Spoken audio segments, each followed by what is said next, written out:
Are you looking for things to do in the Chicago suburbs, as well as things to keep you cool on these really hot summer days? You're gonna like this video.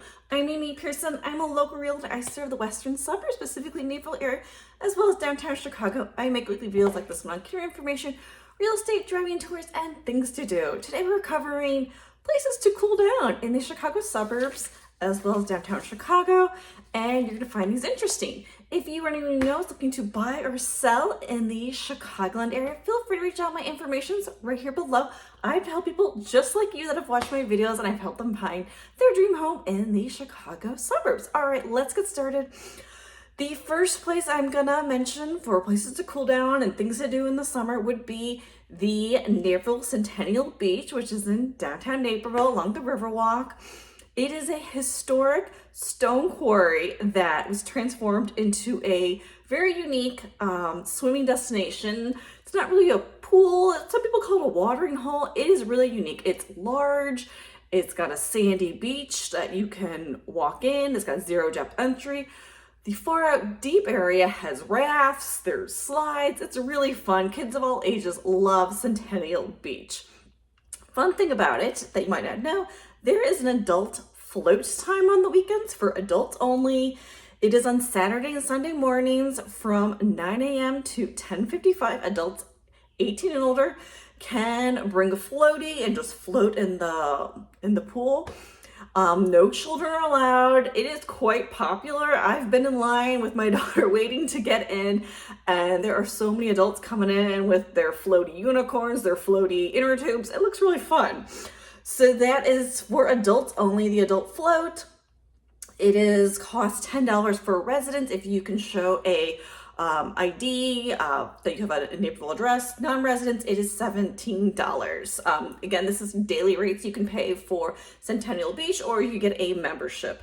Other thing interesting, they do have rates for evening hours. So if you want to go after 5 p.m., it's only $5 for resident, $9 for non-residents. All right, next thing to cool off in the Chicago suburbs would be Splash Country Water Park. It's in Aurora, Illinois.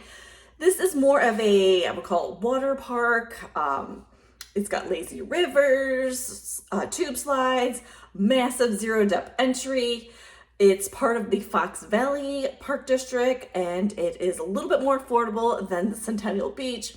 Weekday rates are $8 for residents. If you have an Aurora ID address, you can prove that you are a resident. Non-residents, $12. Weekends, $9 for residents. Non-residents, $13. Children 2 and under are free. So that's another fun option to cool off on a hot day. My number 3 option would be the local splash pads. There are so many splash pads in the suburbs. Just go to your local park district, look up splash pads. Many of them are free. Check them out.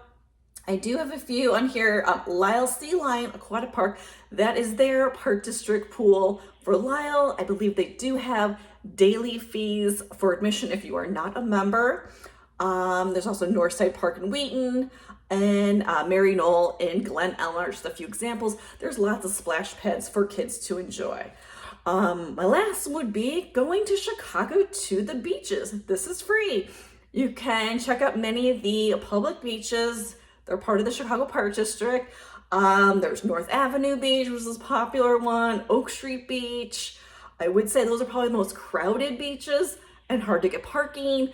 If you're looking for maybe easier parking, especially if you're coming from the suburbs, check out Montrose Beach. Montrose Beach. It's a little further north, larger parking lot, or go south. 31st Street would be easier parking. I know North Avenue parking can be tricky because it's in the Lincoln Park area.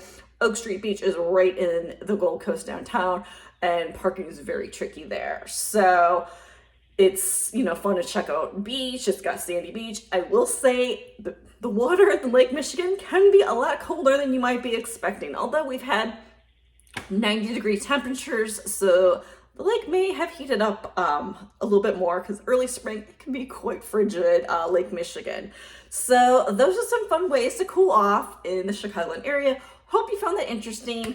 I'm Amy Pearson. I'm a local realtor. If you know anyone planning to move to Chicago suburbs, feel free to reach out. Information's below, or anyone thinking about selling. I'd love to help them out on their real estate needs. And I've got another great video that I think you'll like, so stick around.